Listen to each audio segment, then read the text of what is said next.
Is this working? Hey, it's on. There we go. Okay, so we have a Steam Early Access game from the guys that made Endless Space, and it's an early alpha, or an early public alpha, and it's a lot of fun. It's a little buggy, but it's an alpha. The interface should be immediately familiar, at least in parts, to people that have played Endless Space. Research is a little different. You have quests now, which is pretty cool. Military screen, academy. Again, all very similar. A couple of new additions. You can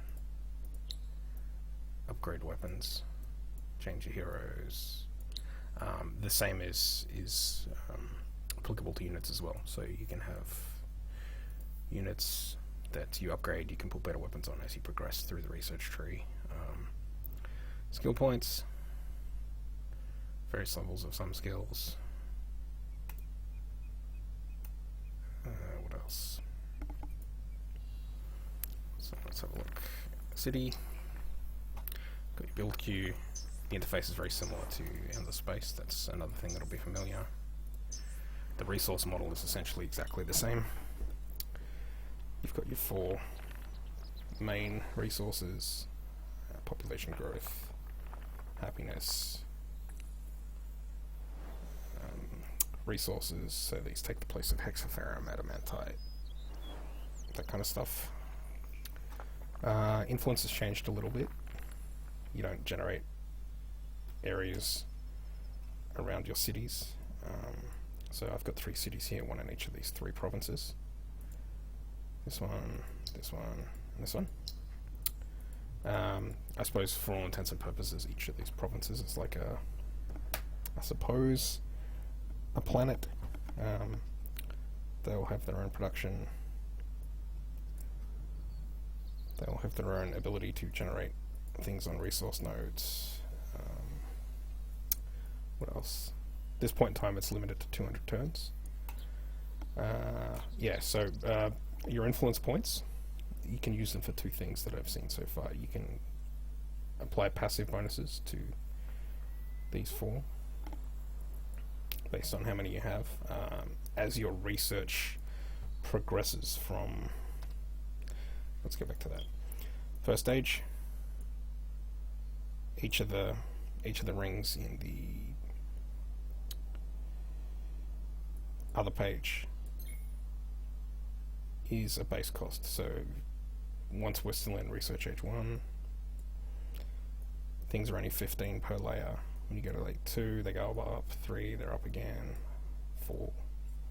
That's cool. Where are we? Let's go back to that. Diplomacy. Here we go, so the Empire Plan. As your research age increases, the cost of each of these rings goes up. So it was originally 15, I'm in the 3rd age, so it's 3 times as much now. The other thing you can use influence points for is in each zone, so Strahd or Angren or Therat, there are natives, so there are certain native factions that generate creeps that send mobs to attack you until you destroy these little towns. So this is a Sisters of Mercy village. When I look at this province, I've destroyed all 3, and then I've rebuilt to integrate them into this city, and then I can build on the 3rd one here.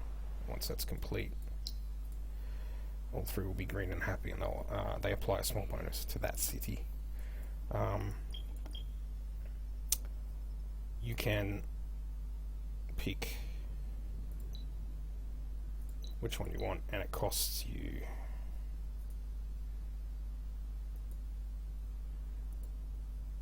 points. So if I say pick them, we get basic health regen. So we'll do that. What else? You've got heroes just like in Endless Space. The marketplace is a little bit more comprehensive. I've never actually played with trade routes or any of that kind of diplomacy in Endless Space. I just wipe out the bad guys.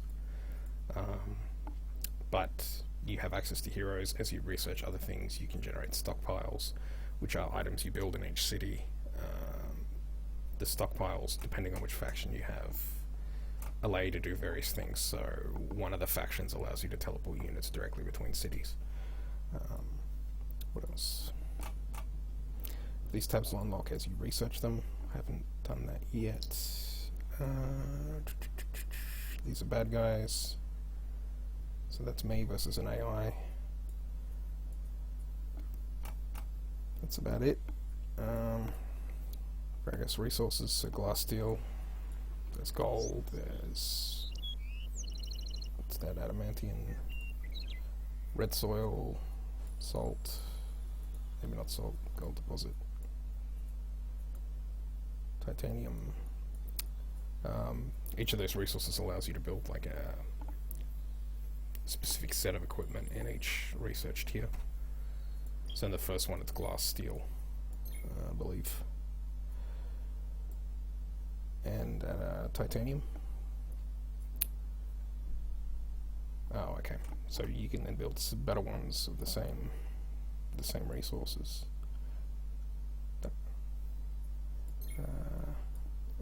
H3, the weapons that you can put on your units and your heroes require adamantium or palladium. And so on and so forth. Mithrite, Hyperium. One of the interesting things is this planet takes place in the Endless Space universe. Although it's obviously a fantasy setting, this is the planet that Auriga, the big husk of knowledge in the recent expansion, is on. So, lots of fun. Turn-based. Each tile has, obviously, resources it can generate. Game's a bit of fun. It's got a bit of work to do. It is buggy, but again, it's just hit early access on Steam, so this is not me complaining. I've enjoyed the 5 or 6 hours I've put into it. I'm going to keep playing as it's developed. I have less points because I changed my assimilated faction from Jotans to the Sisters of Battle. So, yeah, anyway, it's on Steam. Looks like fun. Give it a go.